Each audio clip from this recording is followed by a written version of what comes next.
First up, remove 10mm bolt from the header tank or expansion tank, and then just lift and clip it from the back.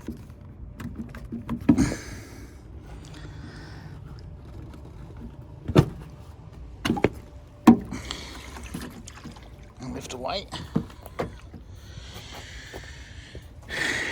Remove this 10 bolt here. Remove the power steering tank and move that to one side. So continue to remove the bolt.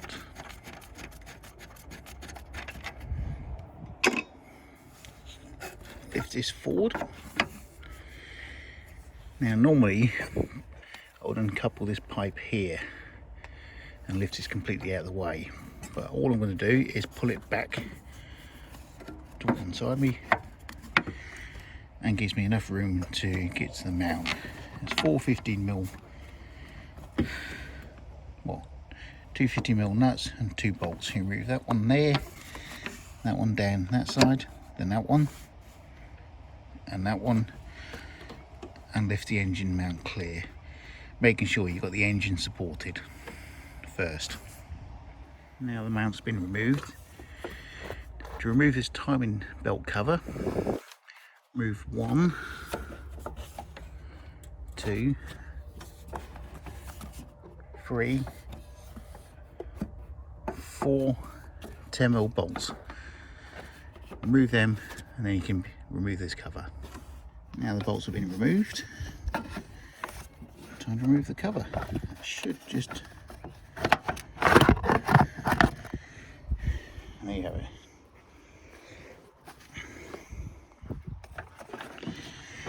And there's your cam belt.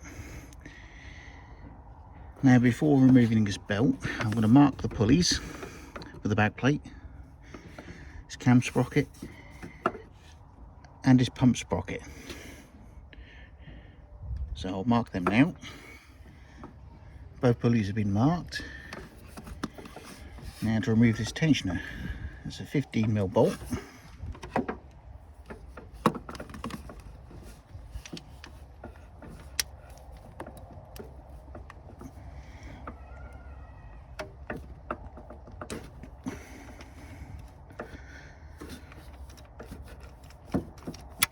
That's it.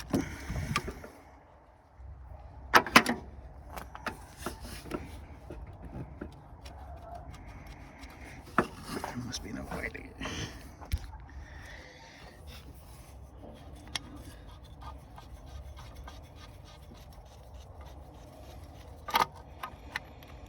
Withdraw the bolt and the tensioner with it. There you have it.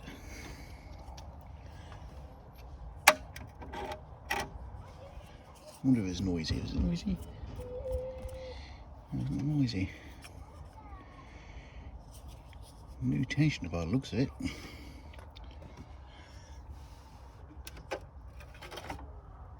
And then remove the belt.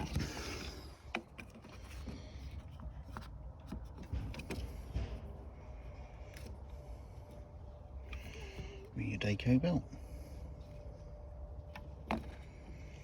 Right, new timing belt kit.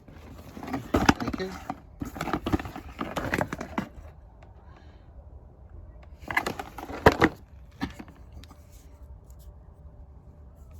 New tensioner.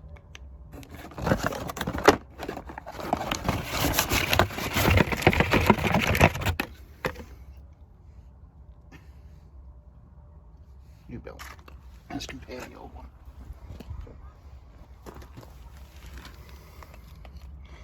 So what do I compare the two together? Make sure the correct size. With the belt fitted with the tensioner. Now to adjust the tensioner, rotate it using hex bit until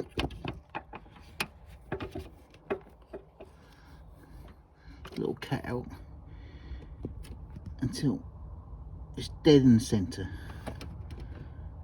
with a little cutout. Then just tighten up. Next, rotate the engine over via the crank pulley 2 complete revolutions and double check timing marks. Let's double check the marks. Yep, and tension pulley. Yeah, that's fine. Right, next up, refit the belt cover and put it all back together.